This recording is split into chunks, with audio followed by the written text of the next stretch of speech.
कालचा vlog edit करता करता 3:30 वाजलं. आज संडे होता म्हणून योगाला सुट्टी होती. मग कप यायचा पाणी गरम केला ना पीठ घेतला.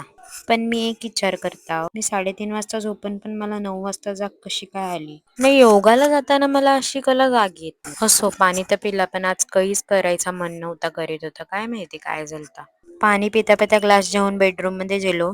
ग्लास मशीनवर ठेवताना अख्खा पाणी हुलला ना. कपडा उचलायला गेलो तर करंट लागला. नंतर ना थोडं शेंगदाणा खाल्ल्यानं खिचडी भात कुकरला लावीत घेतला ना. जवळजवळ माझं काहीच करायचं मन नसतं तेव्हा तेव्हा मी खिचडी भात करतो. दाल तांदूळ धुतलं ना, जिरं लसूण मिरची तिखटाची फोडणी घातली ना, कुकरला 4 शिट्ट्या लावल्या ना. मला माहित आज एकादशी सर्वांचा उपवास असतं, पण माझं मन नव्हता करत ना. एखाद्या गोष्टीची इच्छा नसून पण ती गोष्ट केली तर त्याला काहीच अर्थ राहत नाही.